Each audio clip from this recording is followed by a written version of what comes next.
The night tore open with the roar of the storm. Waves slammed against the fragile boat, dragging it toward the abyss. Then, above the chaos, a blinding white radiance erupted. Not lightning, but a living presence, searing and immense. It carried no comfort, only dread, as if judgment itself had descended, forcing the sea to release its prey.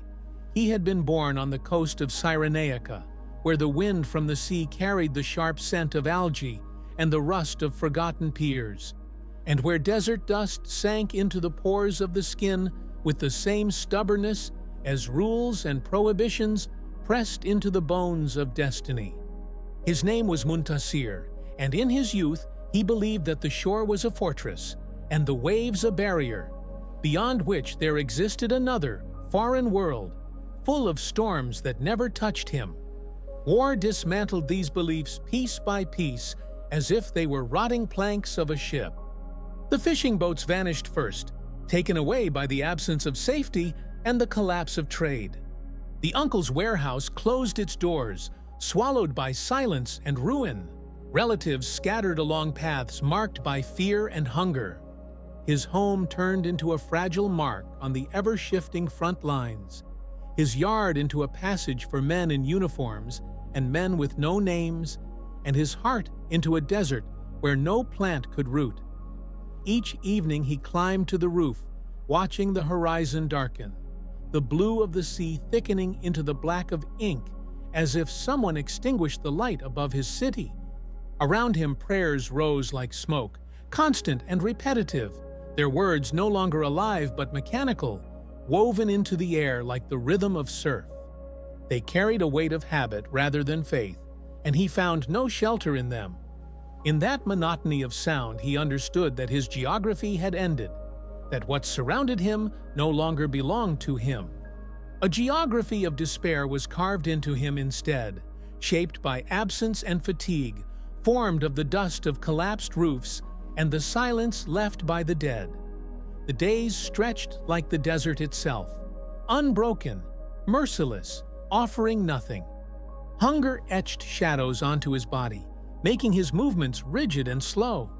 He began to notice the texture of emptiness, how it filled every room, how it seeped into objects, how it erased the meaning of even the smallest gesture.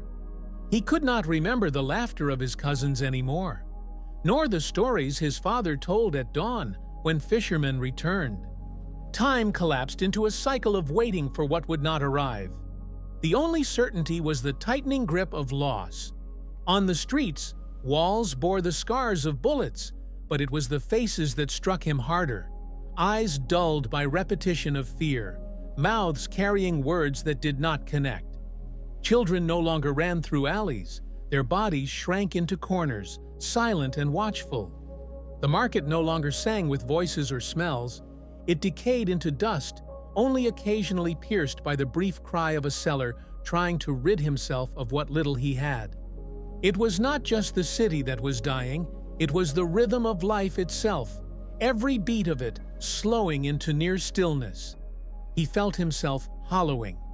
The hunger was not just for food, but for meaning, for a structure to hold him, for an anchor in the relentless drift. He sold what could be sold: his father's net, his mother's copper plates, the few books that had survived the damp air of the coast. Each object leaving his hands felt like another layer stripped from his memory, until even his own name seemed fragile, as though it too could vanish if he was not careful. In return, he gathered money, enough not to live, but to attempt to flee.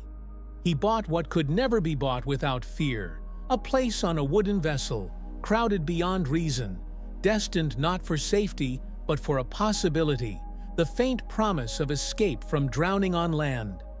The night before departure, he walked along the shore one last time. The sand clung to his feet with a heaviness that felt personal, as if the land itself resisted his leaving. The waves whispered in tones both tender and cruel, carrying the salt of generations who had stood in the same place. He remembered his childhood, the first time he dove into the sea, the burn of salt in his throat, the laughter that had followed. Now the sea mocked him, vast and dark, no longer promising freedom but demanding surrender. The moonlight cut the water into silver fragments, each one reminding him of what had already been broken within him. When he lay down that night, the wind pressed through the gaps in the walls of his home. He did not sleep. He felt the silence around him expanding, pressing into his chest, suffocating him more than hunger ever had. He knew he would not return, though he could not bring himself to name it as farewell. His memories of faces, of places, of scents were already thinning, dissolving into something distant and unreal. He was not leaving a city, nor a country. He was leaving a self, stepping out of the fragile skeleton of the man who had once belonged to this shore. The morning came without color. The sky was pale and tired, the sand colder than it had ever seemed. He carried nothing but what was necessary, and even that felt too much. As he walked toward the place where the boat waited, he understood that loss had already claimed him. The journey ahead was not toward hope, but away from a land where hope had long ago drowned. The sea stretched before him, vast and merciless, and the taste of salt on his lips was no longer the taste of life, but the taste of grief. The night carved the shoreline into absence, erasing it with a thin black blade until there was nothing but water and the fragile vessel that carried them. The boat smelled of damp plastic, spilled diesel, and the accumulated weight of too many bodies pressed together in silence that always threatened to break into panic. Shoulders became walls, knees became scaffolding, and the air between them was thick, sour, and trembling. Only the sea remained pure, unaltered, cold, indifferent, alive. The last distant lights on the horizon disappeared quickly, turning into memory as the water around them curled into gray spirals under the weight of the rising wind. The storm did not come like a single event. It was a slow descent, an inevitable pressure that gathered in the sky and pushed downward until the heavens pressed against the water. Clouds sank low enough to feel like they were sealing the boat into a dark chamber, as though the night itself had bent down to crush them. Each wave rose higher than the last, sheer walls of liquid glass, their crests breaking into foam that hissed like an open wound. Commands were shouted and lost, swallowed by the roar. Screams fractured into the wind, indistinguishable from its violence. The boat shuddered, groaned, and tilted under the weight of the water that slapped against its flanks with merciless rhythm. When the storm finally seized the vessel in full, the distinction between movement and stillness disappeared. The world became only two directions, up and down, air and water, breath and suffocation. The hull tilted savagely, and the sea entered with brutal ease, flooding across the floorboards, pulling at legs, swallowing possessions, lifting lives out of the boat as if they weighed nothing. He clutched at the slick plastic edge, fingers slipping, skin tearing. A hand brushed his arm and vanished. Someone else's final tether ripped away. His own body pitched forward, dragged by the force of the wave, and in the instant of falling, he had no time for sound. Salt burned his throat, filled his lungs with fire, and the ocean folded over him like a heavy curtain. Beneath the surface, everything simplified. The chaos above muted into a distant thundering. Fear itself thinned into thought, fragile and fleeting. The water pressed against his chest, against his eyelids, against the inner hollows of his ears. It seemed eternal, infinite, absolute. Yet within that suffocating completeness, he saw something that should not have existed there. Not lightning refracted through the waves, not the metallic glint of a ship's hull. Something else, something warm. A light emerged in the density of the black water, soft and steady, unshaken by the violence of the storm. It was not a flash, but a presence, not a warning, but an invitation. The glow wrapped itself around him in silence. It did not demand, it did not speak, but its nearness was undeniable, as real as the blood in his chest, as real as the first lungful of air at birth. It was a recognition, not an explanation. Something within him, coiled tight through years of hunger, terror, exile, and waiting, suddenly loosened as though the iron spring had at last snapped. The body that fought to thrash upward gave way, surrendering to the certainty that this was not the end. He drifted upward like a hollow shell, guided rather than swimming, lifted rather than climbing. The surface broke over him with violence. He coughed salt and darkness into the air, eyes stung open by the spray. The storm had not lessened, but he felt it differently now, as though the fury had narrowed its focus away from him. His hands, swollen and burning, caught against a floating fragment of wreckage. Muscles convulsed with the cold, but he clung, chest heaving against the crush of water and air. Around him, the sea was still alive with shrieks and the mechanical thunder of the storm. But within the turmoil, an unshakable assurance spread through him. The glow still lingered somewhere beyond the surface, behind the veil of the waves, a presence that did not vanish even when his eyes failed to see it. He was no longer adrift in emptiness.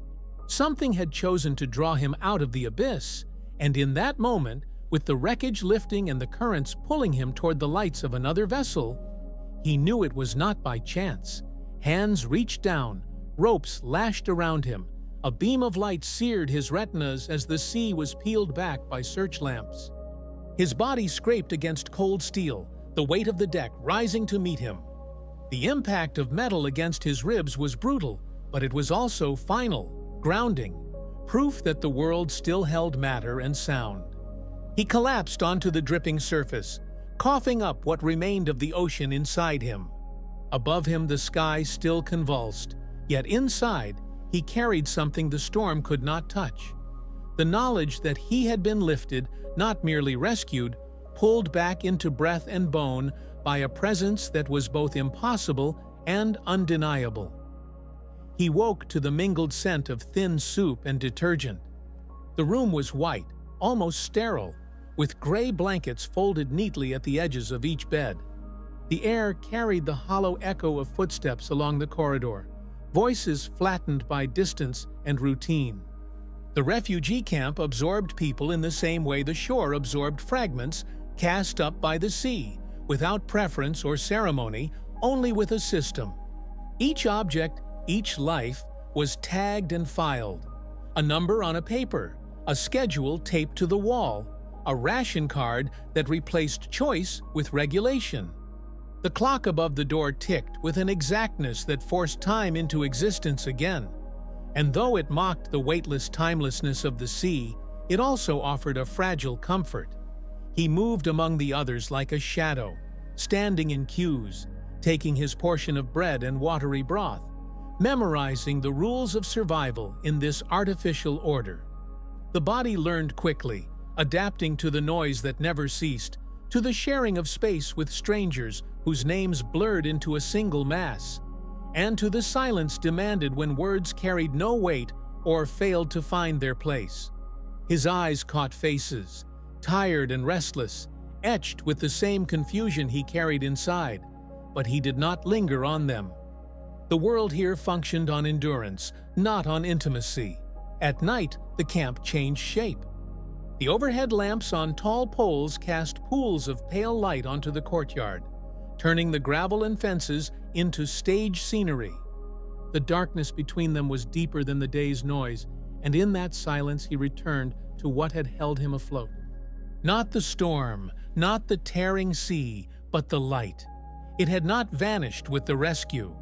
It still glowed somewhere behind his eyes, like a memory that breathed, waiting to be touched.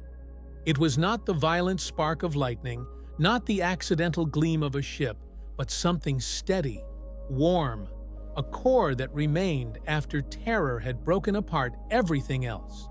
He clung to it, not as a vision, but as a fact, though he could not explain it. The city beyond the fences lived its own rhythm. He heard its bells, measured and calm, carrying through the damp air. They rang not as alarm, but as invitation. He did not know why he listened, yet he found himself pausing each time, counting their intervals, feeling their sound touch the same place inside where the memory of light rested. Beyond the camp lay streets slick with rain, fish stalls near the harbor, stone buildings darkened by time. The bells belonged to churches he had never entered, to a faith not his own. Yet the sound followed him like a thread. The daily routines pressed him down with their repetition. People around him spoke of visas, routes, and papers. Their words were fragments of maps, statistics of hope, calculations of chance. He listened, but inside he was cut by a sharper weight, the knowledge that survival was not random. He could not reconcile the hand that had lifted him from drowning with the notion of accident. The idea of chance fell apart when he recalled the pressure of that glow, how it had reached for him with quiet certainty. Sleep became the place where questions refused silence.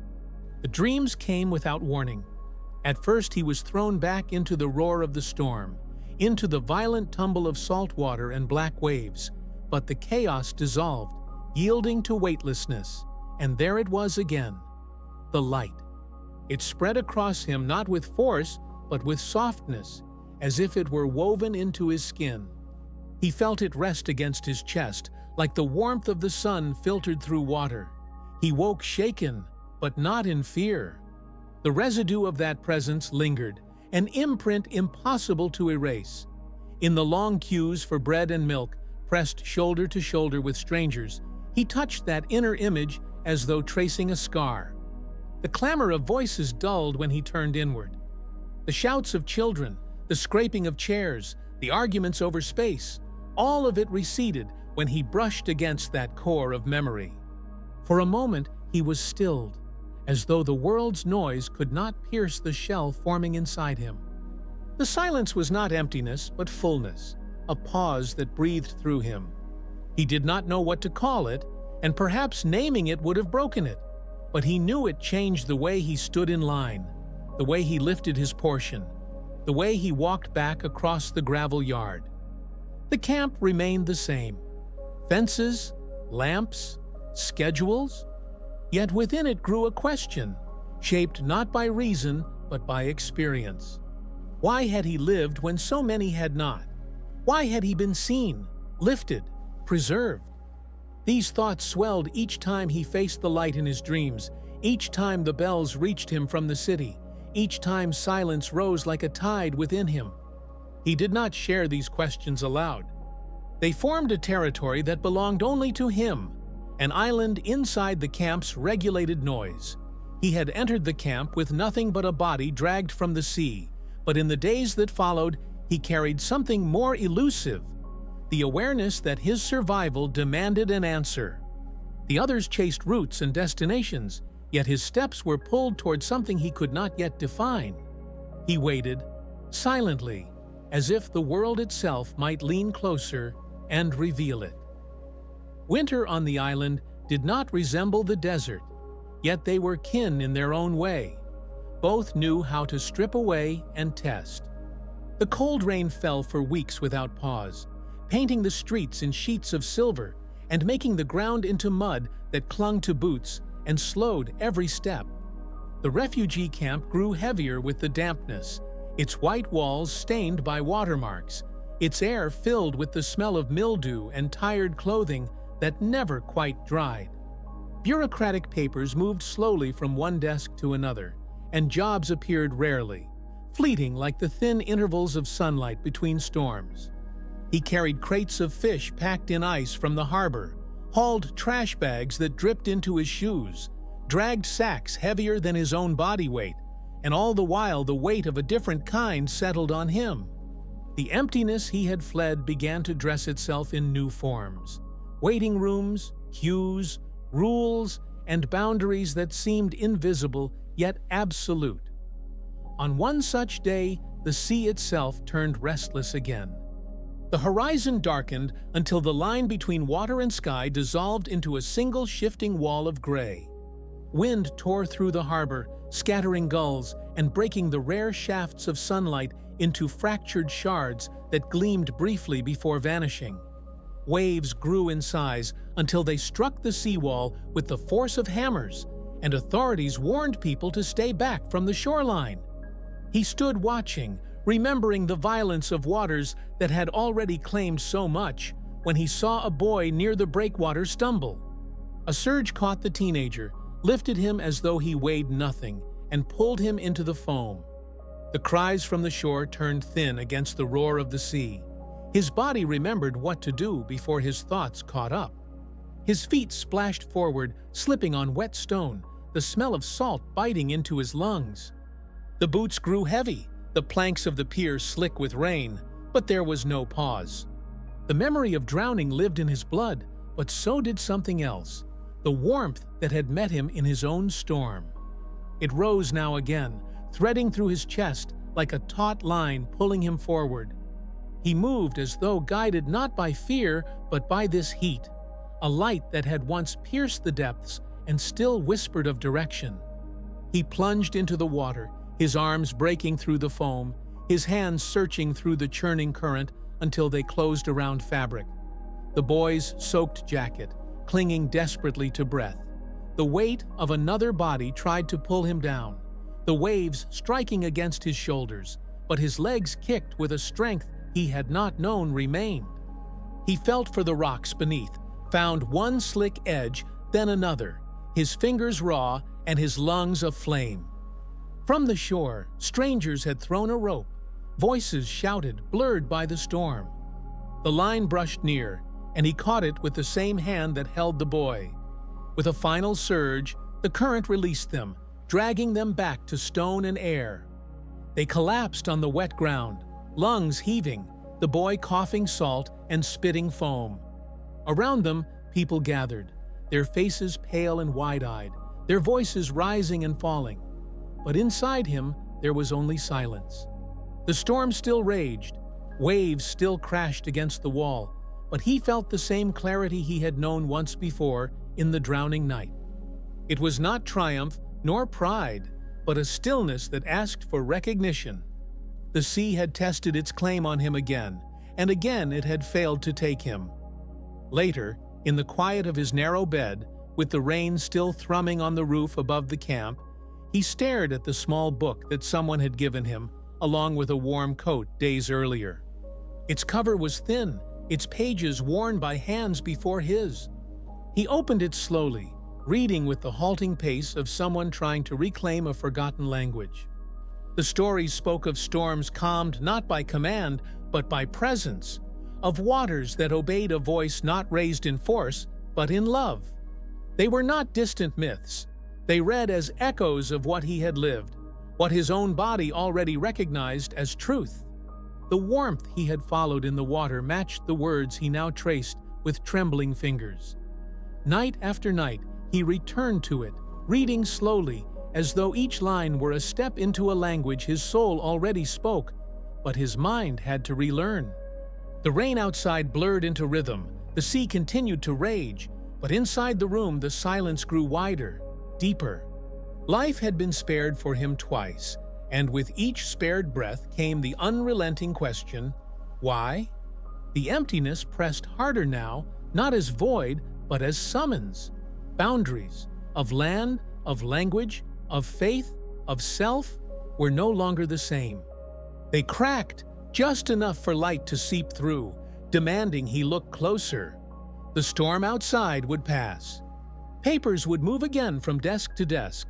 Work would continue, and walls would remain damp with winter. But he knew the true boundary being tested was not in the camp, nor at the sea wall, nor in the hunger of waiting. It was inside, in the place where warmth had risen against fear, where words of another story called him by name.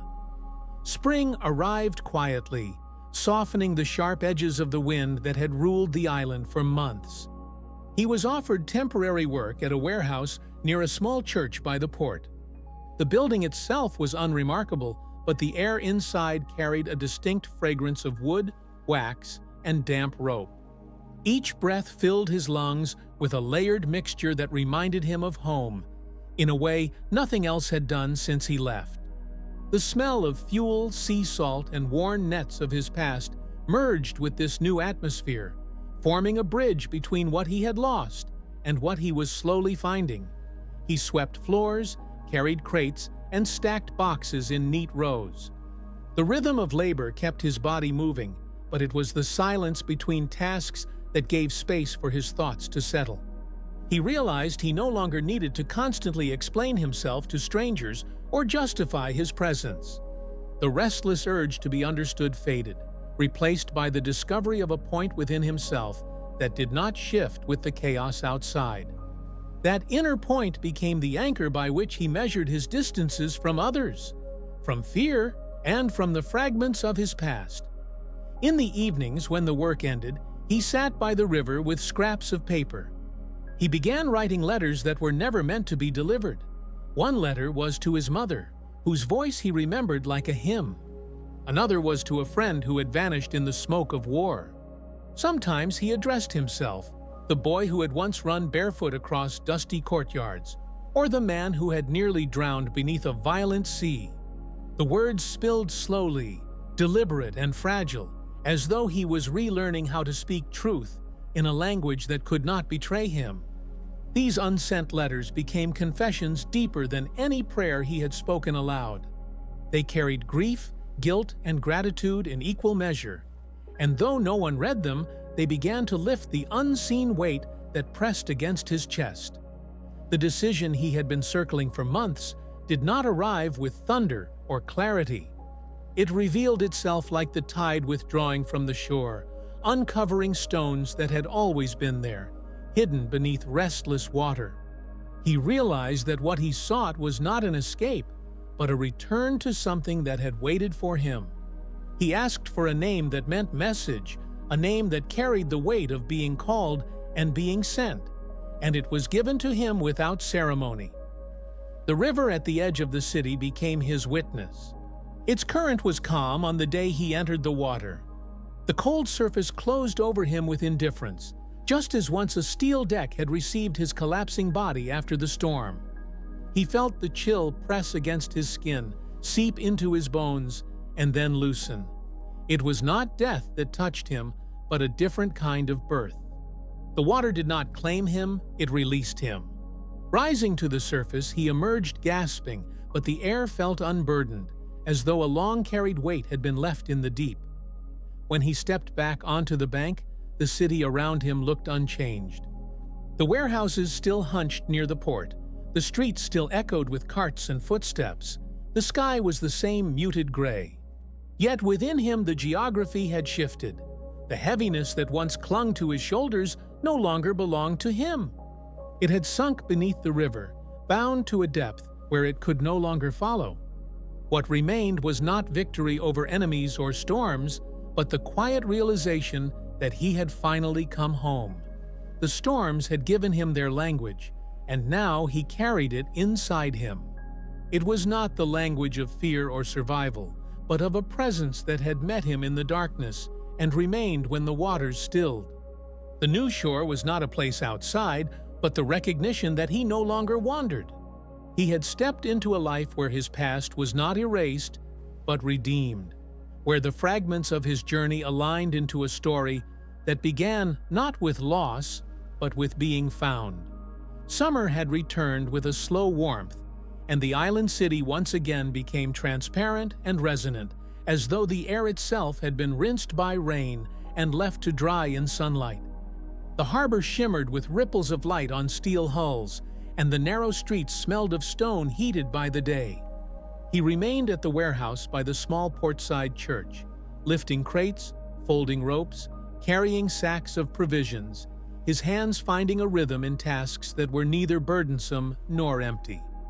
From time to time, he traveled to the refugee camp outside the city, where the air always carried the scent of soup and laundry soap, and where children's laughter broke suddenly into silence, like a fragile thread that snapped under weight. He looked at the people moving between the tents, their suitcases heavier than their thin bodies, their steps uncertain on unfamiliar ground.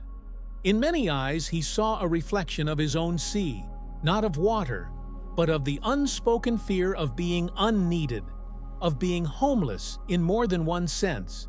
He learned to distinguish needs with quiet precision. There were moments when food mattered more than words, when a blanket meant more than advice, when all that was required was to sit in silence, offering no plans, no solutions, only presence. He had discovered a language that required no grammar, to listen without interruption, to look without judgment, to stand nearby without demanding acknowledgement. In these unadorned gestures, he began to see that what had once saved him could flow through him into others, like water passing from one vessel to another without ever being emptied. The storms that had once been enemies were no longer threats. They had returned to their rightful place among the unchangeable forces that one did not fight but respected, the kind of forces one marked with beacons rather than barricades. He had found such a beacon not in architecture or monuments, but in memory, of that luminous presence that had neither bargained nor commanded, that had only appeared and remained.